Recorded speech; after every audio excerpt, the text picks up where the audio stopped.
Welcome to a new edition of the Neon Jazz interview series with Philadelphia-based jazz pianist Orrin Evans of the jazz supergroup, The Bat Plus. We caught up with him on May 1st, 2020 about this new COVID-19 lockdown world of no live music, how it started, what has been happening, and the future. The Bat Plus is a jazz trio from Minneapolis, and they played to huge crowds all over the world, and now things are silent. But it will begin anew, and we talked to Orrin all about this. Enjoy. I'm hanging in there. Man, it's a weird time, isn't it? Definitely. Wow. Well, I've always wanted to catch up with you guys at the Bat Plus. I know we talked about your career and all of that, and I guess I'm kind of reaching out to musicians, as many as I can during this very strange time. I'm trying to be very proactive about making sure that I put things out about how we can support the community. I mean, I think right now, a lot of light in this darkness is coming from artists, and I think we need to recognize that. I think music, visual arts, TV, and film is really just as essential as the essential workers in this country. I think mental health is huge, and I think what you guys do is paramount to keeping humanity humming and thrumming. I appreciate it. No, I understand. Where exactly are you located? Are you in Philadelphia right now? I'm in Philadelphia. Okay. At home. We came right from Chicago. Chicago was actually the last gig I did before the pandemic. And then been home just trying to figure out the new norm. Yeah, without a doubt. So I guess that's the thing, kind of, as we get into this. This is kind of, it'll be centric to, what's going on right now and the hopeful future that's coming up. So give me an idea of how all of this kind of started settling in when you knew that something was up, gigs were getting canceled, and where we're at right now. I mean, honestly, I saw this coming, and I don't want to say I saw it coming, but yeah, I guess that is the only thing I can say. Honestly, I was preparing for this in February. I didn't think it would get this bad, but I did have a conversation at one point with our management, and I said, hey, we should start looking at the summer, what's going to happen, because I honestly thought, I was like, we're not going to Europe. I mean, most of our summer for any, touring musician is spent in Europe or in Asia, So at that point, back in February, I was like, we're not going anywhere. You know what I'm saying? Mm-hmm. And I kind of was preparing for that. But even though I was saying that, this is going to sound weird, I didn't believe it. Yeah. I hear you. Yeah. And so when it was time, and I was was playing at the Green Mill in Chicago, and we landed, and I the Green Mill, if anyone doesn't know, is just one of the most, one of the premier places that I enjoy playing in Chicago. It's just like, it's like home. It's like playing at home. And I've never played there to an empty place. It's always crowded. So that weekend, March 12th or whatever, and we were all just like, wait a minute, this is deep. And next thing you know, we're rushing to get home, and and then we're in this. So for me, it was like a week of what the, you know what I mean? Like a week of like, okay, well, what's going to happen? Then I had a second week of, the second week was like, okay, this is what's going to happen. And honestly, as far as the Bad Plus goes, the level of acceptance was different for each of us. I mean, there was Dave who was like, this can't be happening, and we'll be right back out. I don't know how many musicians. I was talking to another one the other day, and I was like, yeah, man, nobody's touring in July. He's like, you think? I said, yeah, man, we're not touring. Like there were still some people that were thinking it was, we might do this, and for Reed, it was very similar. It was like the way he accepted it was probably really fast. It was just like, but it took a second. And the day that he did, he was just like, okay, this is what's going to happen. But the thing with it that we all have to be very careful of is like, what happens next? You know, all across the board, because you know the reality is the music will start up again. And when I say the music, I don't mean that literally. I mean all across the board, everything will start back up again, but it's going to be different. And we have to prepare for that. You know, some people are going to come out of this and not be musicians anymore. This is definitely. Some people are going to come out of this, you know, artists and say, look, I can't. This was some scary shit, because it is.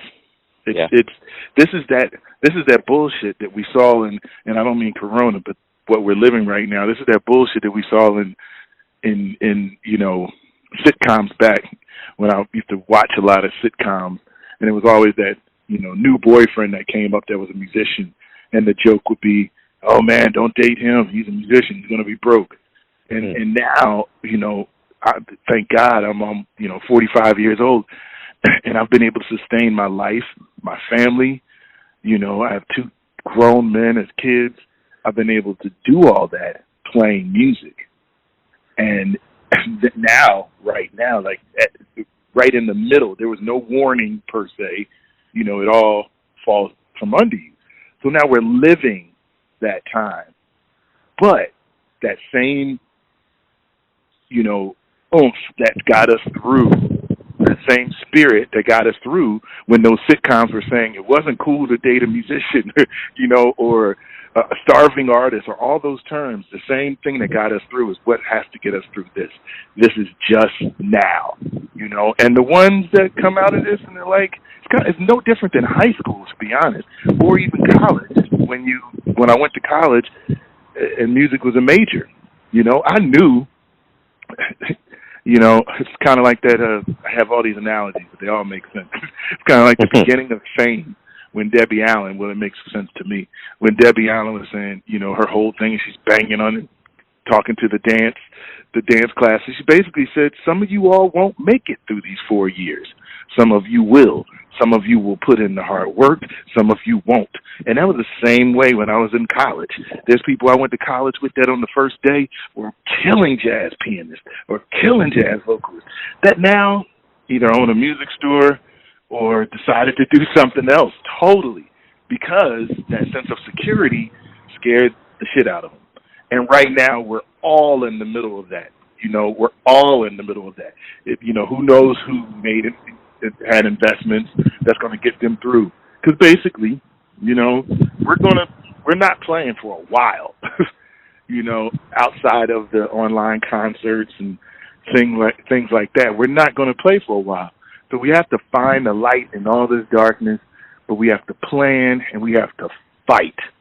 We have to fight through this. And the fight is not, for me, the fight is just every morning I wake up and find a purpose. Like today, I'm like, okay, you know what? I'll update my Bandcamp page, because we can all find a purpose, depending on how you're living. You can all find a purpose around the house. You say, okay, you know what? I'll shampoo the rugs. I've never gotten a chance. I can clean out my office. I can organize my CDs. I can alphabetize my records. All of that is cool. But what I'm trying, for me personally, I have to find purpose in music, you know, so that I don't lose that love, you know. So I'm like, okay, let me continue to write. For a while, for the first 2 weeks, I couldn't even listen to music, because listening to music made me want to go play it, you know, and there was nobody to go play it with. So I literally had to find the purpose, and that's what I've been trying to do. And I hope that I kind of went on my soapbox, but I hope it didn't derail anything you were going for. That's kind of what I'm doing to get through it, finding my purpose, and just whether it's updating your website, whether it's managing your, whatever it is that still has something to do with your career, so that when you get out of this, you're still going. You know, you're the first person, and a lot of people I've talked to, that actually your reason for not listening to music was different from mine. It was just too painful. I love listening to KCSM out of San Francisco, and I literally couldn't listen to it for a couple of days. It was just, my brain was just spinning. I couldn't do it. So, and then, you know, of course, once you do that, you got to pick up your pieces. But I think the thing that's been reassuring to me, talking to jazz musicians and covering this high art for as long as I have, is that at the end of the day, you all have a tenacity, and you're not in this for the money. You're in this for something different, for the art, for the integrity of it. So talk to me a little bit about the jazz community and kind of that notion of you all do this in a different way from other artists as far as I'm concerned. You all are really the ultimate survivors. Jazz is about improv. This is the highest level of improv. Our life right now is improv. You have to make it through this. I mean, so what do you think about those notions? I mean, I agree as far as we have to make it through and how we're going to make it through. But one of the things I've also had to realize is outside of jazz, whatever you decide to call it, outside of piano, you know, outside of music, outside of the lead sheets, outside of all of that, this is my business. This is, if I had opened a candy store, or if I had opened an auto, whatever, I'd have to have a business plan. I would have gone, you know, if I didn't have the funds, I would have gone to a bank and I would have gotten a loan to start my business. And you know, although I go to work and I have fun and it is a blessing to do what I do, it is a business. One of the things that I've had to, I was actually talking to my wife this morning about it. Yes, this is what we play. This is music, you know. And it's not, and not just jazz. There's other artists out there playing other genres of music, and it is improvisational music, all of that, and we have to stay creative. But the other part of it that we have to become comfortable with, and basically due to those similar things I just said, you know, starving artists and what we've been told that we are, we don't think of it as a business. And this is a business. We you know, we feed families off of this, just like someone who gets up and goes to the office every day. So for me to feel comfortable with still selling my product through this time. You know, it's funny, like I've heard a lot of artists say, you know, I just really want to give back during this time, and you know, I feel, and I am that person to a certain extent. I feel bad about charging for lessons during this time because everybody's broke. Yeah, but some people are working from home, and those people, if you're broke, then don't come do a lesson. The other part is I have to pay when I go to the grocery store. The grocery store is not giving away free food during this time. You know, something's wrong with my car. I got to take it to the auto mechanic. Auto mechanic's not giving away free food. So at the same time of us wanting to share music and share our art, that's great. But we also have to remember and be comfortable with the fact that it is a business. I got a brand new record of my big band coming out today, and I struggle with even posting it because you get people's opinion like, oh, well, you know, I mean, everybody's broke. Why do you want to try? You know what? I'm still going to be playing when this is over, whatever that means. Whether I'll be sitting at a piano playing with gloves on and a mask, whatever, I'll still be playing music when this is over. So I'm not going to be a tree that falls in the forest that no one hears. You know, whatever happened to that fourth big band record that Orrin Evans did? Whatever happened to that record that came out of Bad Plus during the pandemic? No, we can't have that happen. We still have to act like we're in a business, and we are a business. We are, and what we do is okay to sell during this time. You know, I mean, everything else is okay. When the liquor store opens up, the liquor store is not giving away free liquor, and we run out and get that bottle. You know, why can't you run out and get that CD? You know, or why can't you run out and support a live concert online just like you would anything else that you have to buy during a pandemic? So a bit in a short version of what you just asked me trying to, and even though I said all that, I'm one of those artists struggling with it too, struggling with the fact that we still have to look at ourselves as a business and keeping our business, you know, above water during this time. If my barber started cutting hair, I'd pay him. I wouldn't go get a free haircut. Yeah, without a doubt. You know, the one thing, too, that's been brought to my attention during this process is that, you know, out of extreme levels of tension, whether it's, when John Coltrane was doing A Love Supreme, the race riots that happened, a lot of clubs were burnt down. It was the end of a war. When bebop was born, it wasn't out of commercial interest. It was done because they felt it in their soul. What do you feel about that right now in this world of this adversity, about doing it because it's just inside of you? What do you have any thoughts on that, of innovation, new idioms, things that might come out of something like this that's been so bad?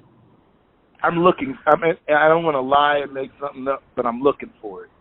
And when I find it, I know it's going to be something that it's going to be something great.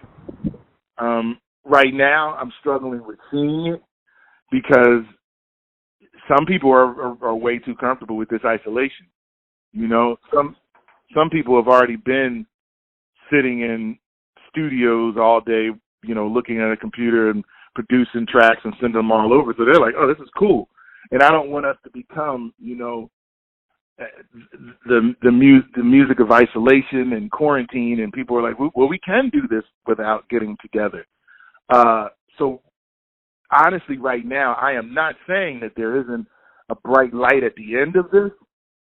Right now, I'm just going to keep walking toward it. I don't know what is going to happen when that happens, or how, when you talk about the race riots and the end and Love Supreme, or at the end of the Vietnam War, and what music was happening at those times, the only difference is the music didn't stop. The music, even though clubs burned down, the music didn't stop. Like this in my lifetime, and probably I can't think of any unless going back to the early 1900s, where the music stopped. There were cabaret cards, and people had to, you couldn't play for a second, or you couldn't get caught playing.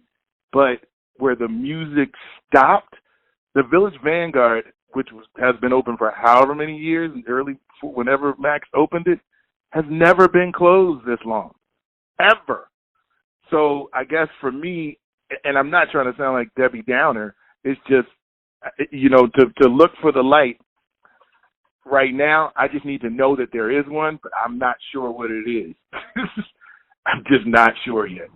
Well, let me see if I can help a little bit here, and this is just because I've talked to musicians around the world. I did talk to a musician in Denmark, and the kindergartners started school, of course, in safe distances this last Monday, and they said this summer they are planning on having concerts at a safe distance with 500 or less people. And when I heard that, it's some place in the world, jazz-oriented, that was happening, that was very reassuring. Right. And, of course, it's going to be different all over the place. But I guess that's my next question, to kind of wrap a little bit of this up. We are going to get back, then, and we're shrouded in ambiguity, but what do you hope both musician and audience member gets from this time away from the music? What revelations do you hope that we garner from this? I hope it's just like any other valuable relationship, an important relationship, and healthy relationship in your life,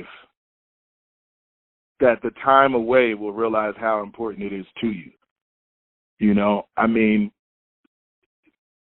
That's really what I hope will happen. That all, even the people that weren't going out checking out music that much, there's certain people who, that old saying, those people that say, that's why I keep to myself, I don't go nowhere. I really hope that at the end of this, the importance of just being out and about and hearing live music and seeing live music will come back. So the time away will hopefully, just like, time away from your mate, and then you come back and you're like, oh man, and that's also some of the things that some of us are. It's actually reversed for some of us touring musicians. This is actually the most time we've spent home in our entire lives. Most of us.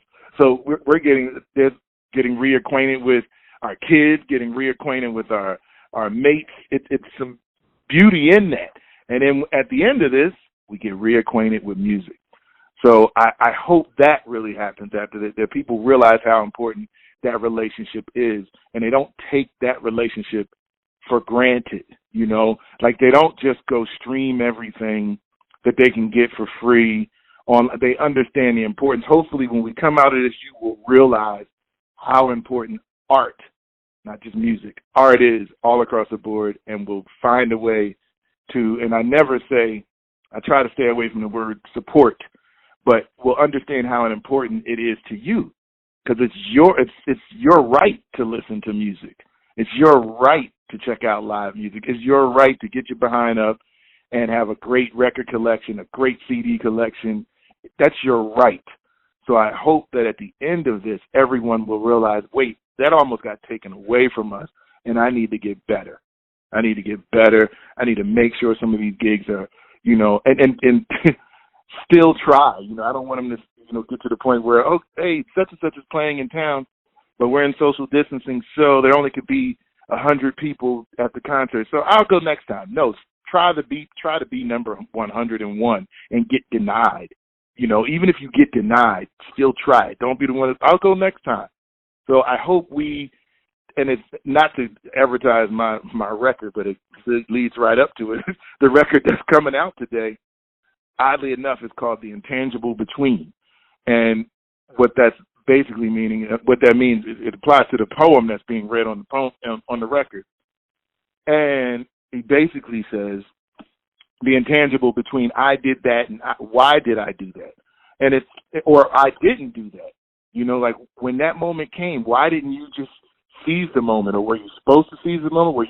Hopefully at the end of this, everyone will just go for it. They'll go for it. They'll go for the love that they have for poetry. They'll go for the love they have for theater. They'll go for the love that they have for music, and go out there and get it, instead of saying, I'll do it next time. Orrin, thank you for being so raw and open about what's going on right now. I'm trying to do my best to put the word out there for all musicians, and I appreciate you putting your voice out here and taking some time out, man. Appreciate it, man. Thanks for listening and tuning in to another Neon Jazz interview, where we give you a bit of insight into the finest cats in Minneapolis, Philadelphia, Kansas City, and spots all over the world, giving fans all that jazz. Thanks to Orrin on behalf of the Bad Plus for his time, music, and stories. If you want to hear more interviews, go to Famous Interviews with Joe Domino on the iTunes Store. Visit neonjazz at youtube.com, and for everything Neon Jazz all the time, go to the neonjazz.blogspot.com. Until next time, enjoy the jazz, my friends.